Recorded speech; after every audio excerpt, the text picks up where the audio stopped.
నేను ఏమంటాడు రేవంత్ రెడ్డి, అరే మీరు 10 ఏళ్ళు ఉన్నారు కదా బై, మీకు అనుభవం ఉన్నది కదా బై, గా టనల్ కూలిపోతానో ఇంకేదైనా పంటలు ఎండిపోతానో మాకు సలహాలు ఇవ్వాలి కదా, సూచనలు ఇవ్వాలి కదా అంటుండు. ముఖ్యమంత్రి ఏమన్నాడు, ఉత్తమ్ కుమార్ రెడ్డి ఏమన్నాడో ఒక్కసారి చూడండి.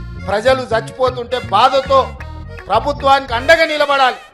ప్రజలకు ఏదైనా కష్టం వచ్చినప్పుడు మనందరం కలిసికట్టుగా ఆదుకోవడానికి ఆలోచన చేయాలి.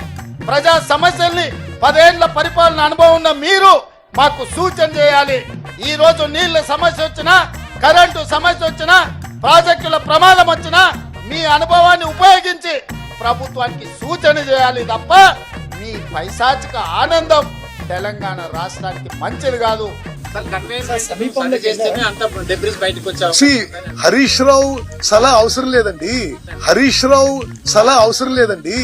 హరీష్ రావు కంటే 100 రెట్లు అనుభవం ఉన్న వాళ్ళు ఈ ప్రాజెక్ట్ మీద పనిచేస్తారు. ఆయన ఏదో వచ్చి అంత నాకు తెలిసినట్టు ఎంత మట్టి తీయాలి, ఏడ కన్వేర్ పెట్టి పెట్టాలి, ఏం టెక్నాలజీ పెట్టాలి, ఆయన సలహా అవసరం లేదు.